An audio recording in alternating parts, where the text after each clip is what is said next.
The Hong Kong Sevens is the world's most popular sevens rugby tournament. This three-day sporting spectacle attracts over 100,000 attendees every year, reaches 36 million viewers worldwide, and generates an economic impact of $51 million. How does a tournament in a region not traditionally associated with rugby generate such attention for the game? And what has been the impact of the Hong Kong Sevens of rugby in Asia? To find out, I travelled to Hong Kong, and I also had the chance to speak to the people involved who are shaping the sport and the rugby scene over there. Welcome to Champagne Rugby, and this is the story of how Hong Kong transformed Sevens rugby. The Hong Kong Sevens wasn't originally conceived as a Sevens tournament at all. In 1976, the Hong Kong Rugby Football Union faced a significant challenge. They wanted to host an international rugby tournament, but bringing a full 15-a-side teams to Hong Kong was too expensive.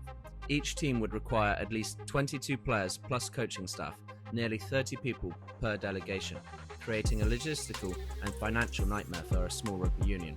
This fascinating game of seven-a-side rugby is becoming very popular, especially in the cause of charity. This year, 100 clubs entered for the Middlesex County competition to provide a series of extremely fast games. The solution came in embracing rugby sevens, a faster, shorter variant, played with just 7 players per side. It was the perfect compromise. Teams could travel with smaller squads of 10 to 12 people.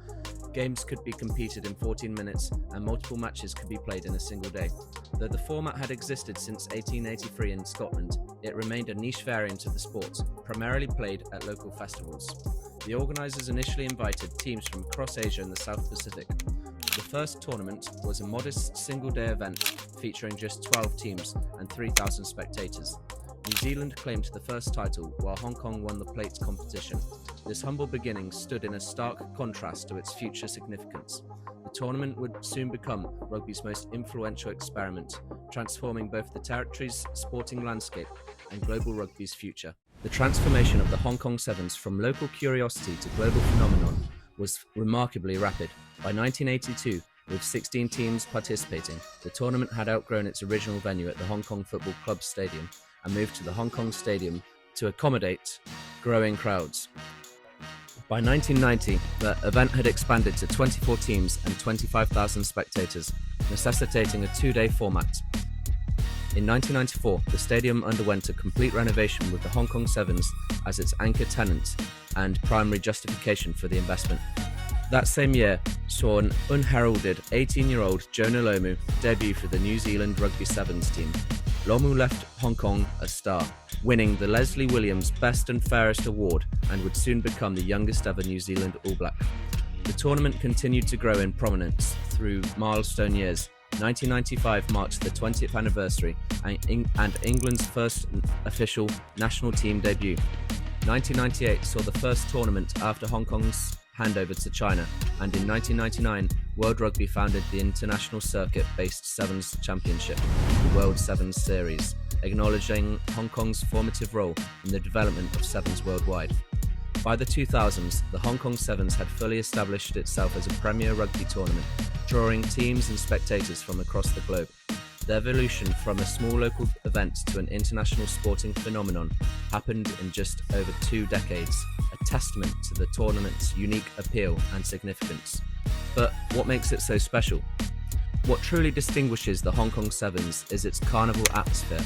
Unlike traditional rugby matches, it has become as much about the spectacle in the stands as the action on the field, a radical departure from rugby's conservative traditions. The infamous South Stand has become ground zero for the event's party atmosphere, a section where elaborate costumes are mandatory and singing continues regardless of what's happening on the pitch.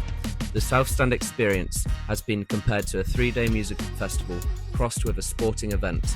Tickets for this section typically sell out within minutes of release, despite being of the most expensive general admission seats. The Hong Kong Sevens created a template for sporting events that balances athletic competition with entertainment value.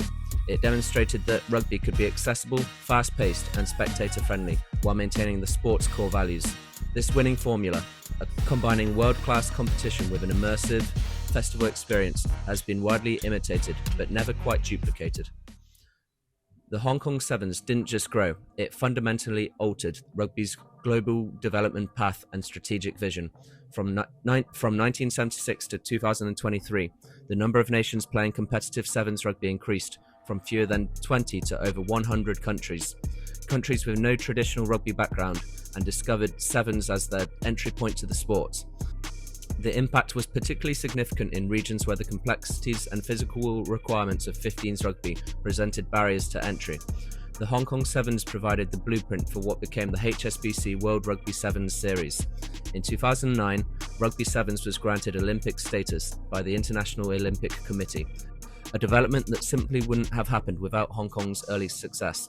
The tournament demonstrated that rugby could be packaged as entertainment while maintaining its sports integrity, a crucial factor in the IOC's decision-making process. Rugby Sevens Olympic debut in 2016 saw a global television audience of over 30 million, with Fiji winning its first ever Olympic gold medal. The Hong Kong Sevens was ahead of its time and an influential force in the modernisation of rugby union. It was one of the first rugby tournaments to attract major corporate sponsorship, setting a precedent for the commercialisation of sport globally. The Hong Kong Rugby Union relies on the Sevens tournament for over 50% of its annual revenue, around $13 million from a single weekend. This financial dependency creates both opportunity and vulnerability for rugby development in the region. Hong Kong Rugby Union leadership is transparent about this relationship. The Sevens funds their development program from grassroots to elite performance. Without it, rugby in Hong Kong and much of Asia would look very different. In financial terms, the Hong Kong Rugby Union operates essentially as an event management company with a rugby development arm rather than a traditional sports governing body. Beast. So from 2005 up until 2019, we were lucky enough to be sold out. We sell 3-day tickets, so it's 40,000 capacity over 3 days, so 120,000 people pass through the gates on the Sevens tournament. Now, that obviously generates then significant financial resources for us. We're not a commercial entity, so the money that we make goes back into the rugby community. This financial model has allowed Hong Kong Rugby Union to develop elite programs despite its small population and limited rugby tradition. The men's national team has reached as high as 21st in the world rankings, remarkable for a territory of only 7.5 million people. However, the COVID-related cancellations exposed the vulnerability of building an entire sporting ecosystem on a single event. Beyond the direct revenue of the HKRU, the tournament generates significant economic activity for Hong Kong. Hotels report 95% occupancy rates during the tournament weekend. Restaurants and bars see revenues increase up to 300%, and the tourism sector benefits from approximately 40,000 international visitors. The estimated total economic impact of $51 million makes it one of Hong Kong's most valuable sporting assets. The tournament's ripple effect across Asia has been transformative. Japan's rise as a rugby nation owes much to exposure gained through the Hong Kong Sevens. Their participation in the 2022 tournament showcased their growing prowess, setting the stage for their notable performances in the 15s World Cup. China's rugby development has received significant funding, including a $100 million investment aimed at marketing and promoting the sport nationwide. This developing path is particularly significant as it marks one of rugby's first successful large-scale expansions beyond its traditional colonial roots. The Hong Kong model demonstrated that rugby could be introduced as entertainment first, with participation following exposure, inverting the traditional development model.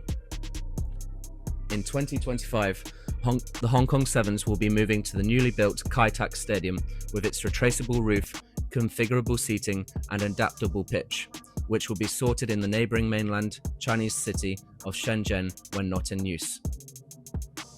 The stadium can accommodate a wide range of sports and entertainment events. Yet, at its core, it was purpose-built for rugby, with the goal of heightening the intense electric atmosphere that defines the Sevens. The Hong Kong Sevens represents far more than just a rugby tournament.